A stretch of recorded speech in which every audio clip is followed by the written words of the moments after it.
Hello friends, welcome to Bella's home cooking. போலியோட பால் பாயசம் நல்ல ஒரு காம்பினேஷனாக இருக்கும். இன்னைக்கு கொஞ்சம் வித்தியாசமாக ஹெல்த்தியாக பச்சை பயிறு போலி கூடவே சட்டுன்னு 5 நிமிஷத்தில் செய்யக்கூடிய ரவை பால் பாயசம் எப்படி பண்ணுறதுன்னு பார்க்கலாம். பச்சை பயிறு போலி பண்ணுறதுக்கு நான் இன்னைக்கு 1 கப் அளவில் பச்சை பயிறு எடுத்திருக்கேன். நல்லா கழுகி குக்கரில் சேர்த்து வேக வச்சு எடுத்துடலாம். மூழ்கிற அளவு தண்ணி, 2 கப் அளவு தண்ணி சேர்த்து வேக வச்சு எடுத்துக்கலாம். 1/4 டீஸ்பூன் அளவு உப்பு. ஒரு வாட்டி கலந்து விட்டதுக்கு அப்புறமா மூடி வச்சு 4லேருந்து 5 விசில் பச்சை பயிறு வேகட்டும். போலிக்கான மேல் மாவு ரெடி பண்ணிடலாம். நான் இன்னைக்கு 2.5 கப் அளவு மைதா மாவு எடுத்திருக்கேன். பருப்பு போலிக்கும் பச்சை பயிறு போலிக்கும் மாவு அளவுகள் மாறுபடும்.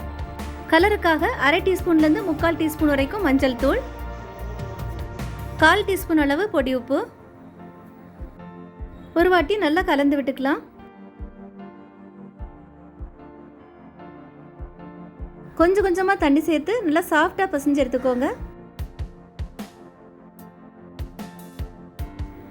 கடைசியாக கொஞ்சமாக நல்லெண்ணெய் சேர்த்து பசைஞ்சு எடுத்துக்கலாம். இந்த மாதிரி கையில் ஒட்டுற பதத்தில் தான் இருக்கணும். அப்போ தான் ஊறி வரும்போது நல்லா சாஃப்டாக இருக்கும். நல்லா பசைஞ்சு எடுத்ததுக்கப்புறமா 150லேருந்து 250 ml வரைக்கும் நல்லெண்ணெய் தான் சேர்க்கணும். ட்ரெடிஷ்னலாக நல்லெண்ணெய் தான் சேர்ப்பாங்க. இந்த எண்ணெய் எல்லாம் செலவாகாது. திரும்ப வடித்து எடுத்துடலாம். 1 மணி நேரம் வரைக்கும் ஊறட்டும். மாவு ஊறுறதுக்குள்ளாடி நம்ம பூரணம் பண்ணிடலாம். 5 விசில் வந்து ப்ரெஷர்லாம் அடங்கினதும் திறந்து எடுத்துடலாம். நல்லா வெந்திருக்கு. தண்ணி அளவுகள் எல்லாம் சரியாக இருக்குது. இப்படி ஒருவேளை தண்ணி அளவுகள் சரியாக இல்லை, வேகலைன்னா திரும்ப தண்ணி சேர்த்து வேக வச்சுக்கோங்க. தண்ணி அதிகமாக இருந்துன்னா தண்ணியை வடித்து எடுத்துட்டு வற்ற வச்சு எடுத்துக்கோங்க. இந்த மாதிரி நல்லா வெந்திருக்கணும். நல்ல குழைவாக வந்திருந்தா மசிச்சு எடுத்துக்கலாம். அல்லது மிக்சியில் சேர்த்து அரைச்சி எடுத்துக்கோங்க. நான் அன்றைக்கி மிக்சி ஜாரில் 2 பேட்சாக சேர்த்து அரைச்சிருக்க போகிறேன். மிக்சியில் அரைக்கும் போது நிதானமாக நிறுத்தி ஒரு ஸ்பூனால் கலந்து விட்டு இந்த மாதிரி அரைச்சி எடுத்துக்கோங்க. நல்லா ஆறுனதுக்கப்புறமா அரைச்சி எடுத்துக்கணும். உங்களால் எவ்வளோ முடியுமோ அந்த அளவில் அரைச்சி எடுத்துக்கோங்க. பூரணத்துக்கு இனிப்புக்கு வெள்ளை சர்க்கரை பொடிச்சு எடுத்துக்கலாம், அல்லது மண்டை வெல்லம். நான் அன்றைக்கி 1 கப் அளவில் பொடிச்ச மண்டை வெல்லம் எடுத்திருக்கேன். பாகு காய்ச்சி எடுக்கிறதுக்கு 1/4 கப் அளவு மட்டும் தண்ணி சேர்த்துக்கோங்க.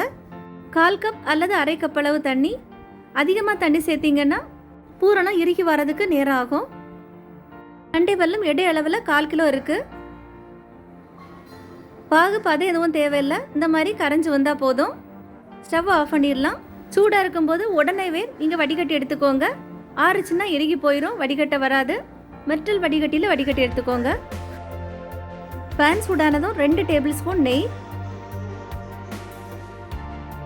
வேக வச்சு விழுத அரைச்சி வச்சிருந்த பச்சை பயிறு, முதல்ல கட்டிகள் எதுவும் இல்லாமல் பொடிச்சு விட்டுக்கோங்க. மண்டை வெல்லம் பாகு சேர்த்துடலாம். எந்தவித கட்டிகளும் இல்லாமல் நல்லா பொடிச்சு விட்டுக்கோங்க. இந்த ஸ்டேஜில் 1/2 டீஸ்பூன் அளவு ஏலக்காய் தூள் கிளிப் மிஸ் ஆகிடுச்சு, நீங்கள் சேர்த்துக்கோங்க.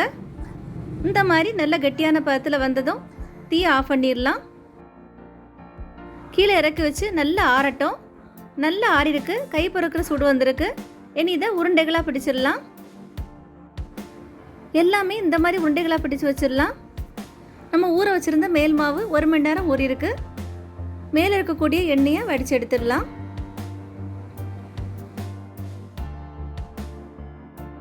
சரியான பதத்துக்கு பிசைஞ்சு நல்லெண்ணெயில் ஊற வச்சுருந்ததால் நல்லா சாஃப்டாக ஊறி வந்திருக்கு. இந்த ஸ்டேஜில் கையில் ஒட்டாது. கையில் நல்லெண்ணெய் தடவிக்கோங்க. கொஞ்சமாக மாவு கையில் எடுத்துக்கலாம். இந்த மாதிரி உள்ளங்கையில் வச்சு விரிச்சு எடுத்துக்கோங்க.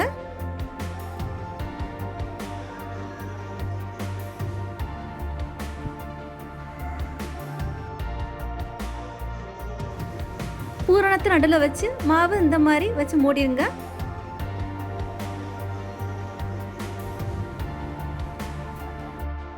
மேலே அதிகப்படியாக இருக்கக்கூடிய மாவை எடுத்துடலாம். இந்த மாதிரி முழுசாக கவர் ஆகிற மாதிரி எடுத்து வச்சுக்கோங்க. ஒரு பிளேட்டில் கொஞ்சமாக நல்லெண்ணெய் தடவி எல்லாமே இந்த மாதிரி உருட்டி வச்சுருந்தா ஈஸியாக இருக்கும். சப்பாத்தி விட்டக்கூடிய கட்டையில் பச்சரிசி மாவு, கடைகளில் இடியாப்பு மாவு பச்சரிசி மாவுன்னு வாங்க கிடைக்கும், அதான் பயன்படுத்தியிருக்கேன். மேல் மாவு ரொம்ப சாஃப்டாக இருக்கிறதால இந்த மாதிரி அரிசி மாவு கொஞ்சமாக தூவி எடுத்துக்கோங்க. முதல்ல கைகள்லேயே இந்த மாதிரி தட்டி எடுத்துக்கோங்க. அதுக்கப்புறமா கட்டையில் விரித்து எடுத்துக்கலாம். இங்கே அரிசி மாவு தான் தூவி எடுக்கணும். மைதா மாவு கண்டிப்பாக தூவி எடுக்கக்கூடாது. அரிசி மாவு தூவினா தான் நல்லா சாஃப்டாக இருக்கும். மைதா மாவு தூவினீங்கன்னா பரோட்டாலாம் பிச்சு எடுக்கிற மாதிரி கொஞ்சம் இழுவையாக வரும். அரிசி மாவு தூவினா தான் நல்லா சாஃப்டாக இருக்கும். இந்த மாதிரி 2 பக்கமும் திருப்பி போட்டு ஓரளவு விரித்து எடுத்ததுக்கப்புறமா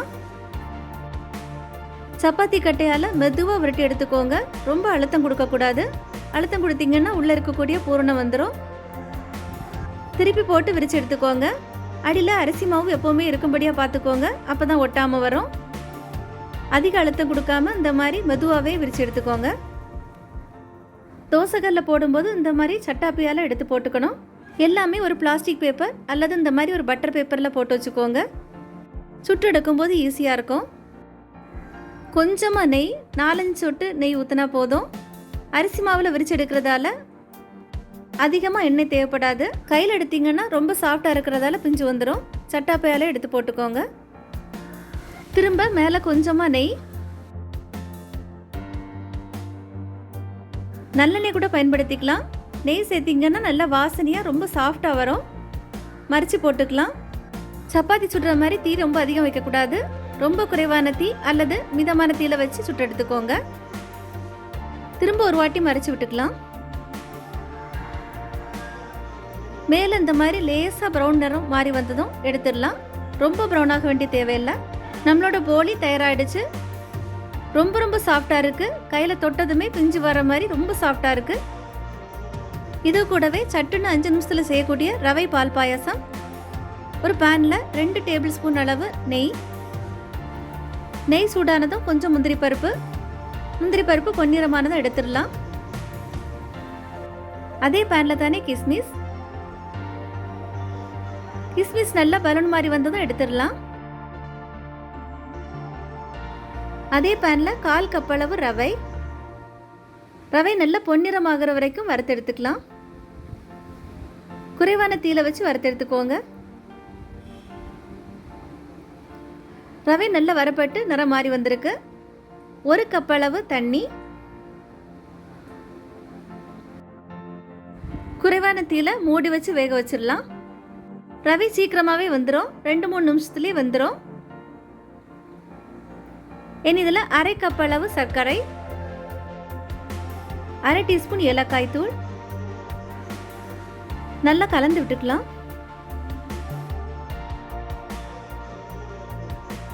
1/2 லிட்டர் காய்ச்சின பால், தண்ணி சேர்க்காத கெட்டியான பால் தான் எடுத்திருக்கேன். நல்லா கலந்து விட்டுக்கோங்க.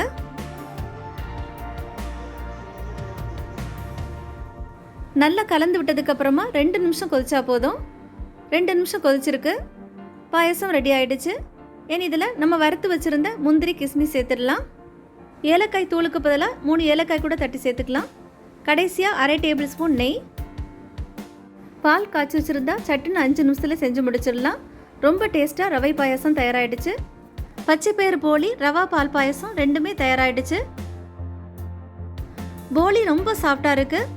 பால் பாயாசம், போலி ரெண்டுமே ரொம்ப டேஸ்ட்டாக இருக்குது. நீங்களும் ட்ரை பண்ணி பாருங்கள். ஏற்கனவே பால் பாயாசம், பருப்பு போலி ஒரு வீடியோ போட்டிருக்கேன். தேவைப்பட்டால் பார்த்துக்கோங்க. ரொம்ப ரொம்ப டேஸ்டான ஹெல்த்தியான இந்த ரெசிபியை நீங்களும் ட்ரை பண்ணி பாருங்கள். உங்களுக்கு இந்த வீடியோ பிடிச்சிருந்தா லைக் பண்ணுங்கள், ஷேர் பண்ணுங்கள். பெல்லாஸ் ஹோம் குக்கிங் சேனலுக்கு சப்ஸ்கிரைப் பண்ணுங்கள். தேங்க்யூ.